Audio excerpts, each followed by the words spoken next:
Hey guys, and welcome to the Hobby News. All right, so this week we got some, previews for pre-orders next weekend, I would imagine. The NIDs are coming, and we have something special, I guess, that, I think we all kind of knew was coming due to rumors and so on, but something that I thought would never happen, and anyone from my generation with GW knows this, that for a long time they were never going to re-release this particular faction. I was there for when they took it out of the game, and it's amazing to me that they're now actually bringing this back, and we're talking about squats. So that's going to be fun. We'll take a quick look at that.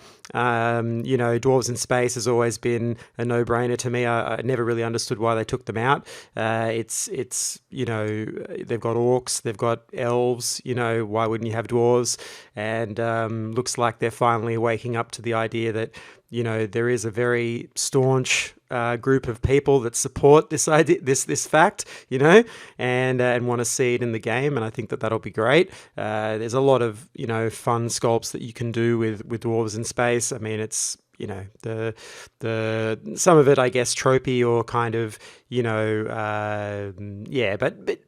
but ultimately there is room for interesting new designs. I mean, you only have to look at AOS and the dwarves in that, and you see that they can push the direction of the designs in different ways that are new and interesting. So I'm looking forward to it. We'll take a look at that and see. Otherwise, I'll rant on forever about dwarves in space. So let's see what they got here. So Sunday preview: Tyranids are coming, and the Realm of Beasts awakens. Yep. So we're seeing the Codex release right here. Usual, you've got your two different styles, the sort of limited edition cover and then the standard. I still kind of feel like, as most people, I guess, when they commentate on this, talk about it, the special edition version is never really very special compared to the normal one. I feel like they need to punch this up a bit or give it a different art cover. You know what I mean? They've got tons of art in their backlog that they could produce for this, or get an artist to do another rendition, another version while they're doing this cover.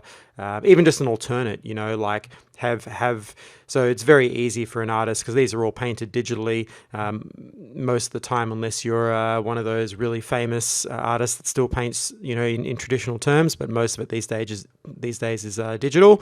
It'd been really not much for the artist to do like a slightly altered version of this, even just colors, change of the head, maybe pose a little bit, and just do a slightly different version, so you have an alternate for the special edition cover. That wouldn't take much extra work. It wouldn't cost them very much in addition to do that type of thing, to be part of the contract, that sort of thing. If they're outsourcing it or internally within their studio, that wouldn't be that difficult. So yeah, something like that would be really nice for the special edition cover. It wouldn't take very much to do it, but that's just a little side note, I guess. But it's nice that they've got them, so that's cool. And maybe some foil on this or something like that would be nice too. But anyway, so that's cool. And then we got this. So this is the thing that I think that was like sort of teased in their their little what do you call that? Where they take the little close-up photos. Anyway, that sort of thing is what this is, and that should be fun. It's called the Parasite of Mortex. Okay, so let's see what they say about it. So the Parasite of Mortex also arrives in the wake of the death of its namesake planet with a stunning new model. That's equal parts powerful and deeply unsettling. This bat-winged horror rakes across enemy lines with razor-sharp claws, but by far its most terrible weapon is the long oviposture tail. I don't know. Anyway, whatever. It's a Tyranid, and it looks cool. It's kind of like... Yes, it sort of reminds me a little bit like a cross between maybe a lictor and one of the flying ones. I don't know, but it's a cool idea. The Tyranids are always fun, right? So there's tons of painting opportunities you can do on Tyranids. All the kind of fades of colors you can do. I remember when they first, I guess, released the plastics, the Tyranid Warriors and that Codex way back in the day. And the cover art on that gave them a black color scheme with sort of red tints and red highlights and so on. It looked really, really cool. It gave them kind of like a demonic look, and I remember that was the color scheme I decided to have a go at, And yeah, you can pretty much do anything with these. I mean, there's so many different styles of paint schemes. You only have to look on Instagram to see how people attack this, but there's so many. There's all kinds of insects you can use as inspiration. Yeah, I mean, the list is endless in terms of paint colors that you could use to paint Tyranids with. So they're a really fun one if you just want to experiment and muck around with different processes, oils, color changing paint, airbrushes and so on, all kinds of different ways that you can approach it. So yeah, really fun to see another flying one. That's really cool. I'm sure he'll be fun to use. And then we've got their usual combat patrol to update with the new book, which is fine. Yeah, it all seems good. You've got warriors, the Hive Tyrant, a bunch of gaunts. That seems about right for most Tyranid players. I'm sure that'll be cool. And probably some swarms down there. Yeah, you got little is there swarms in this one? Yeah, Ripper swarms. Yeah, okay. That's cool. Yeah, so yeah, no problems there. I don't see anyone, having an issue with that. And then the usual accessories, dice, and so on, which is fine. But yeah, then I saw this, and this is kind of interesting, right? So, again, I remember when these were released. That dates me very heavily. But these are directly speaking to people like me, right? So like the old crew that have been around for when these were released and still have that sort of, I guess, nostalgic love of these particular models. These days, though, they don't hold up really very well to the newer models, but they are fun. So like if you are wanting, just a single model to paint just to reminisce on the old times, these would be a fun one. But their scale now is so out of proportion to what's released. It's kind of comical, right? You never really noticed it when you were back then, it was all fine. But as the years have gone on, you really see the leaps and bounds that they've gone to in updating their look and just the sculptor's skills generally over the years has improved so much that you just end up with something much, much superior to this. But they are fun to look back on these and remember. I mean, especially this Dark Angel here, a lot of fond memories of this little guy, and I'm sure many people have their one on this list that they have the fond memories of. Most likely the Blood Angel here, the Space Wolf, even the Ultramarine. These were iconic captains and so on that really, every kid that started in Warhammer most likely at some point did a Space Marine army, and one of these would have been in your collection for sure. So yeah, really cool. It's nice that they bring them back. I think that's fun. I think that's a nice nod. It's only going to really appeal to a very small selection of the community, but it's a fun one, right? It's cool. It's nice that they do that. And then we've got the Thondia book. So this is their first, I guess, narrative campaign thing, whatever they do for AOS. It'll probably have rules in it that we'll all need, but hopefully it won't be just one page. Hopefully it's decent enough. But yeah, I mean, it's cool. It adds a whole new dimension to the game, which are these sort of summoned things, these incarnates. So we'll see how that goes down. At the moment, that's coming out in a terrain pack, which I think we're going to see in a second. There we go. And you get like the terrain and plus this incarnate thing. And so, yeah, I've heard people talk about this online. Yeah, who knows how good it's going to be. It seems like it's going to be relatively high points cost, and it's like bound to a hero and a whole lot of other little conditions. It seems okay. I don't know whether you'd actually put this in any of the armies because you've got other choices generally. Most armies have, I guess, better options for something like this. This would have to do something really interesting to make you want to throw that in, and it would have to synergize very well with what you already have. It doesn't feel like you would use, like for destruction players, you're more likely to take a giant or, maybe... I don't know, like, I just feel like this may not see place in a lot of them. Like if you're playing, let's say, Stormcast, for instance, there's no real need to have this in. It does some nice buffs, the things that were leaked that we've seen online, imply that it could be useful, but 400 points is a lot, and if you were playing Stormcast, for instance, you would just take, dragons or Dracothian Guard or whatever else you wanted to take, which is going to probably be more efficient and work a little better for you than what this will. And it's also bonded to a hero, so there's some sort of weakness there. I think when the hero dies, this thing goes wild, which further adds to sort of a random element to this, where if you're playing competitively, I doubt anyone's going to want to have that kind of randomness Unus in their list. It doesn't feel like that's a very stable thing when you're spending 400 points. It's unlikely to see play, but for casual games and more narrative-based games where you're not concerned so much with an optimized list, then this could be fun, I guess. And it does say we're going to see these kinds of incarnates for all the different realms and so on. So as moving forward, we'll see some other ones. So maybe along the line, there'll be one that's a bit more useful. I feel like these should be more around the 200 mark. They should make 200 to 300 mark. They should make sort of that kind of mid-tier kind of level character. I think that would be better than a 400 plus, level character. But we'll see. It just feels like it's a bit too much points for what most people will add to their list. So yeah, but anyway, it's fine. It's okay.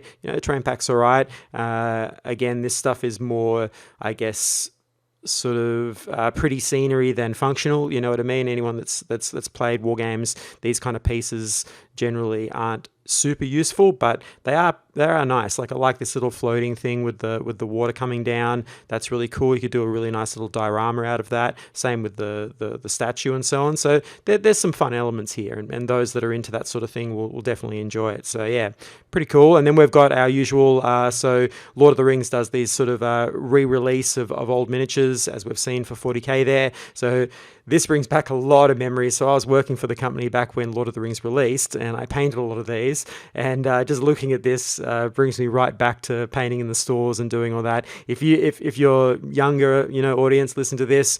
So back in the day, Games Workshop stores actually were a lot more hobby focused in the way that they presented the store, which means that they ran games nights, really big events. They would do all kinds of things. Every store supported its own painted armies for pretty much everything. You had a huge collection of thousands of points worth of painted models that the staff would paint every day. I remember doing that even after hours, all that sort of thing. And we'd paint all the new models for the new editions and so on, and put on events and all that sort of thing. So there was a big focus on hobby and basically building a community in the store, which still happens, but nowhere near the kind of level of interactivity that it was back then, for sure. There's a very different style of shop these days to what it was then. For good or bad, who knows? But it was definitely different. And I can remember sitting after hours painting, hundreds of Uruk-hai. We did the reenactment of Helm's Deep and all of that, just like hundreds of Uruk-hai on a 12-foot board, that sort of thing, 8-foot board, building a long wall, all those type of fun things to put on for people in the store. And painting these characters was essential. So we painted a lot of them for intro tables and big events. But yeah, really fun. If you love Lord of the Rings, these old models are great. They're really nicely sculpted, a lot of nice detail. And I remember this big guy when he came out. That was a big deal, because at that time there wasn't really a very good option for a Demon Prince, as there's never really been. They've never really done a very solid, apart from now Be'lakor, but not a very solid base for a Demon Prince, really. They've never really had one. It's always been a bit derpy, through the generations. And this was the first time we saw a model that was a good comparable size for a Demon Prince, or even your own Greater Demon, come out. And there were so many people using this for conversions for 40k, because it was such a cool model, right? And also for Lord of the Rings, obviously. But this was the first time we saw the possibilities of converting something unique for another system, for either fantasy or 40k, and it was a cool moment, because we started to see something bigger, more exotic, even though we all knew what the design would be, because obviously the movies, but it was still fun to see this Balrog released. That was definitely for sure. Then we've got the old greybeards here having their good time. Painted lots of those as well, and these birds, and then we've got the other sets here. So all of it, the Witch King and so on.